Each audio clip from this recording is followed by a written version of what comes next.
ஸ்ரீலங்கா தேசிய சர்வமத குரு ஒன்றியத்தின் பிரதிநிதித்துவப்படுத்தும் சர்வமத தலைவர்கள் குழு டித்வா சூறாவளி பேரழிவால் பாதிக்கப்பட்ட கேகாலை மாவட்ட யட்டியாந்தோட்ட பிரதேசத்தில் உள்ள கராகுட கிராமத்தை பார்வையிட்டு பாதிக்கப்பட்ட மக்களுக்கு ஆதரவு வழங்கினர். சர்வமத தலைவர்களான கௌரவ சாஸ்திரபதி கலாநிதி கலகம அமரன்சி நாயக்க தேரர், சிவஸ்ரீ கலாபூஷணம், பொங்கட் சுப்பிரமணியம் குருக்கள், அல்ஹாஜ் அசையீத் கலாநிதி ஹசன் மௌலானால் காதிரி மற்றும் பேராயர் பிரின்ஸ் ஞானராஜா பாதிரியார் ஆகியோர் கலந்து கொண்டனர். அவர்கள் பௌத்த, இந்து, இஸ்லாம் மற்றும் கிறிஸ்தவம் ஆகிய அனைத்து மதங்களையும் சேர்ந்த மக்களுக்கு உளவியல் ஆலோசனைகளையும் ஆதரவையும் வழங்கினர். ஆலோசனை சேவைகளுக்கு மேலாக டித்வா சூறாவளியால் பாதிக்கப்பட்ட குடும்பங்களுக்கு உலருணவு பொதிகள் மற்றும் ஆலைகள் வழங்கப்பட்டு அவர்களின் உடனடி மனிதாபிமான தேவைகள் பூர்த்தி செய்ய உதவப்பட்டது. இந்த நிகழ்வின் முக்கிய அம்சமாக நாட்டின் நலன், சமூக ஒற்றுமை மற்றும் நாட்டில் சகல மக்களிடம் செழிப்பு ஆகியவற்றிற்காக சர்வமத பிரார்த்தனைகள் நடத்தப்பட்டன. இந்த மனிதாபிமான முயற்சி மத மற்றும் இன வேறுபாடுகளை தாண்டிய ஒற்றுமை, கருணை மற்றும் ஒத்துழைப்பின் வலுவான அடையாளமாக விளங்கியதுடன் பேரழிவுகள் நேர்ந்த காலங்களில் சர்வமத ஒற்றுமையின் முக்கியத்துவத்தை மீண்டும் வலியுறுத்தியமை குறிப்பிடத்தக்கது.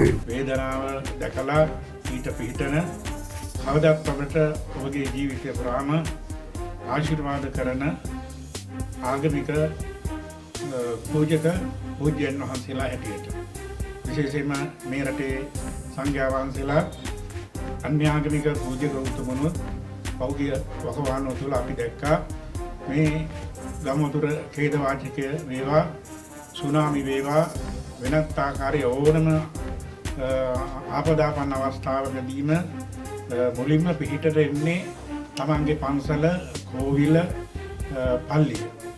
සමහර වෙලාවෙදී ඒ ආගමික නායකත්වය වෙනුවෙන් වෙහෙර විහාරස්ථාන, පල්ලි, කෝවිල වෙනුවෙන් විවිධ විවේචන ප්‍රකාශ වුණා.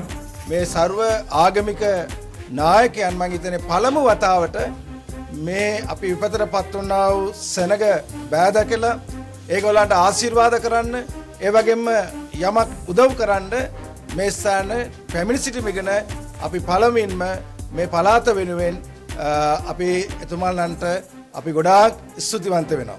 අපි පොඩි අප්ඩේට් දෙමු ඔක්කොම එකතු වෙලා. இன்றைய நாளிலே சர்வமத தலைவர்கள் எங்கள் மக்களை இந்த கராகுட பிரதேசத்திலே இன்னும் சிலருக்கு இனங்காண இப்படியான ஒரு பாதிப்பு நடந்திருக்கிறதா என்று அறியாமல் இருக்கிற சூழலிலும் அதை இனங்கண்டு எங்கள் மக்களை வந்து சந்தித்து இறைவனுடைய ஆசீர்வாதத்தை வழங்கி எங்களுக்கு தங்களால் முடிந்த ஒரு சிறு உதவியை வழங்க முன்வந்த இந்த மத தலைவர்களுக்கு உண்மையாகவே நாங்கள் மனமார்ந்த நன்றிகளை நாங்கள் தெரிவித்துக் கொள்கிறோம். இன்றைய தினம் இந்த நிகழ்ச்சியை நடத்துவதற்காக சிரமம் பாராமல் மக்களுக்காக ஏதாவது செய்ய வேண்டும், அவர்கள் மனதை திருப்திப்படுத்த வேண்டும் என்கிற வருகை தந்தவர்களுக்கு என்னுடைய நன்றியை தெரிவித்துக் கொள்கின்றேன். அதேபோல் நாம் இன்றைய தினம் இந்த நிகழ்ச்சியில் கலந்து கொண்டு குறிப்பிட்டவர்களுக்கு மாத்திரம் பொருட்களை வழங்குவதாக எண்ணிக்கொள்ள வேண்டாம். மற்றவர்களுக்கு நாங்கள் மீண்டும் வழங்குவோம். இந்த பொருட்களை பெற்றுக்கொண்டு சந்தோஷமாக ஆசியை பெற்றுக்கொண்டு செல்லுமாறு கேட்டுக்கொள்வதோடு ඒකත් ආශිර්වාද ලබාගෙන සතුටෙන් ඔබතුමාලා ඉදිරි අනාගතයේ ජීවත් වීමට සියලු දෙනාගම ආශිර්වාද ලැබෙන්න ඕනේ කියලා ප්‍රාර්ථනා කරමින් இயேசுவே சர்வார்த்த சாதகை. உண்மையில் நாங்கள் கடந்த காலங்களில் ஏற்பட்ட அந்த பெருக்கும், காற்றினால் பாதிக்கப்பட்ட குடும்பங்களும், வீடுகளை இழந்த குடும்பங்கள், தாயை இழந்து, தந்தையை இழந்து, பிள்ளையை இழந்து, இப்படி இழப்புக்களை நாங்கள் நிறையாக சந்தித்து விட்டோம். ஆனால் துயரம் என்பது யாராலையும் அதை மறக்க முடியாது. காரணம் என்னால் துறக்குவதும் கஷ்டம். அவர்களுக்கு வந்தால்தான் அந்த வழி தெரியும் என்று சொல்வார்கள்.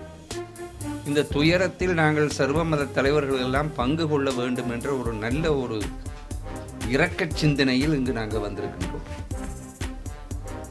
சில பேர் கேட்கலாம், என்னென்னா நீங்கள்லாம் இங்கே வந்திருந்து இப்படியெல்லாம் நீங்கள் படம் எடுக்கிறீர்கள், ஃபோட்டோ எடுக்கிறீர்கள், இந்த இதெல்லாம் எடுக்கிறாங்களா, அப்போ நீங்களெல்லாம் உலக நாடுகளுக்கெல்லாம் காட்டிக்கிட்டு இருக்கிறதுக்காண்டி உங்களை விளம்பரப்படுத்துவதற்காகவா அப்படின்ட்டு. அப்படி அல்ல. இந்த விடயங்கள் கிராமங்களில் நடந்தக்கூடிய துன்பங்களை எல்லாம் வெளி உலகங்களுக்கு எடுத்து காட்டி எங்கள் மக்கள் இவ்வளவுக்கு பாதிக்கப்பட்டுள்ளார்கள், இவர்களுக்கு நாங்கள் எல்லாரும் கரம் நீட்டுகின்றோம், அதேபோல் பல மதத் தலைவர்களும் எங்களுடைய மதத் தலைவரோடு சேர்ந்தவர்கள் குழுக்கள் இருப்பார்கள் இல்லை, அவர்கள் எல்லாரும் மற்றவர்களுக்கு ஒரு உதாரணமாக நாங்கள் செயல்பட்டு கொண்டிருக்கின்றோம். எல்லோரும் வந்து இங்கு உதவி செய்ய வேண்டும். ආවේ සර්වාගමික නායකයන් වශයෙන් විශේෂයෙන්ම ජාති ભેද ආගම් ભેද පක්ෂ කුල ભેද මොකුත් නැතුව එකමුතුවෙන් අපි ආවේ ඔය සියලුම දෙනාත් එක්ක ආදරය කරුණාව මෛත්‍රිය බෙදා ගන්න. අපිට දන්නවා සුනාමි ආපු වෙලාවේ දකුණ පළාත වෙරළ තීරේ දහස් ගාණක් මිනිස්සු දීර්ඝක්ෂරපත් වුණා. දහස් ගාණක් මිනිස්සු තමන්ගේ ගෙවල් නැති වුණා, ඉන්න තැනක් නැති වුණා. එතකොට කඳවුරේ ජනතාව නුවර බදුල්ල බණ්ඩාරවල යටියන්තොට මේ වගේ ප්‍රදේශ වලින් ඔක්කොම ප්‍රදේශවල ජනතාව ආධාර අරන් ගිලා ඒ සුනාමියෙන් විපතටපත් වෙච්ච ජනතාවට උපහාර කරා අතහිත දුන්නා. කෙනෙකුට ප්‍රශ්නයක් ආව නම් අපි අතහිත දෙනවා. ඒක තමයි මේ ලංකාව ලෝකෙටම ආදර්ශයි. ඒ හින්දා මල්වත්තක් තිබුණොත් එකම જાති මලක් තිබුණොත් ඒක මල්වත්ත නෙවෙයි. රෝස මල විතර තිබුණොත් ඒක රෝස මල වත්ත. එතකොට ඒ වත්තට කවුරුත් යන්නේ නැහැ.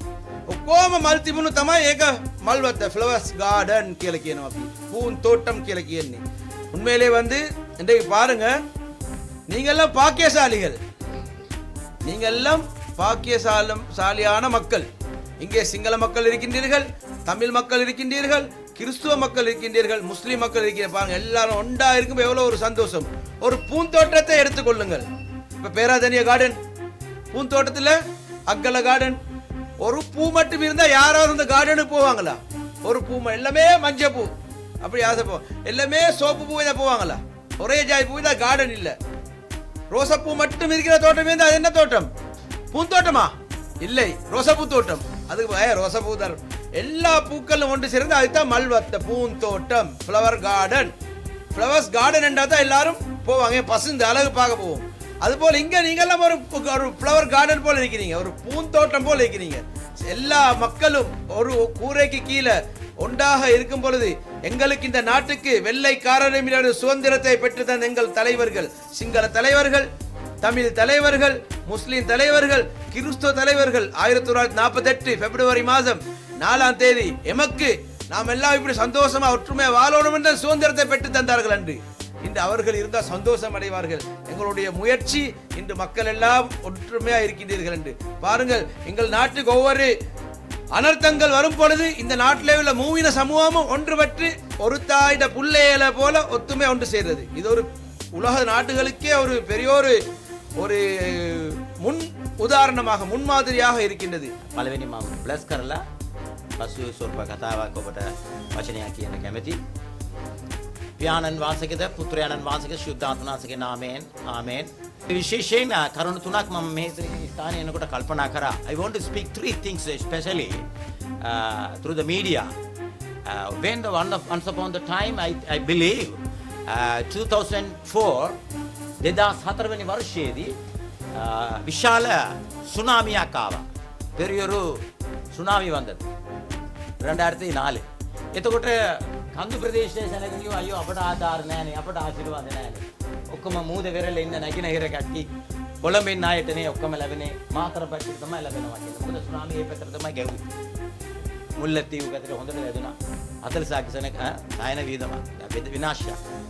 කන්දු ප්‍රදේශ කට්ටි ඉන්න අයියෝ අපට නැහැනේ සුනාමි. සමහර ඒ වගේ විවේචනයක් ආවා. මොකද ඒ කාලේදී මේ වගේ ආශිර්වාද ආව නැහැ. පසුව මට මතකයි COVID-19.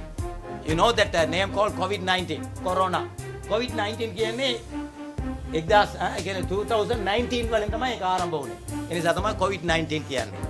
එතකොට ඒ කොරෝනා ආපු වෙලාවේදී මුළු ලංකාවටම ආශිර්වාදයක් වේදනාවක් දෙපැත්තම තිබුණා.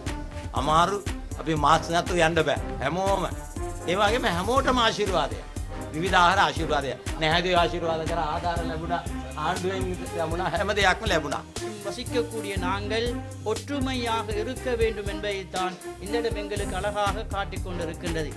எனவே நாங்கள் ஒவ்வொரு மதத்தவர்களாக இருந்தாலும் வாழ்கின்ற அந்த பிரதேசத்தில் நாங்கள் ஒவ்வொருவரும் ஒற்றுமையாக சந்தோஷமாக பகிர்ந்து வாழ்வதுதான் உண்மையான ஒரு வாழ்க்கையாக உலகத்துடைய இந்த வாழ்க்கை இருந்து கொண்டிருக்கின்றதை யாரும் மறந்துவிடக்கூடாது. யாழ்லா ரஹ்மானே கண்ணியமானவனே சங்கியானவனே மகத்தானவனே கிருப்பல்லவனே ரஹ்மான் ரப்பே அல்லாஹ் யாழ் எங்கள் அனைவருக்கும் நீ அருள் புரிவாயாக. யாழ் இந்த இடத்தில் ஒன்று சேர்ந்திருக்கக்கூடிய அனைவரும் நீ கபூல் செய்து கொள்வாயாக.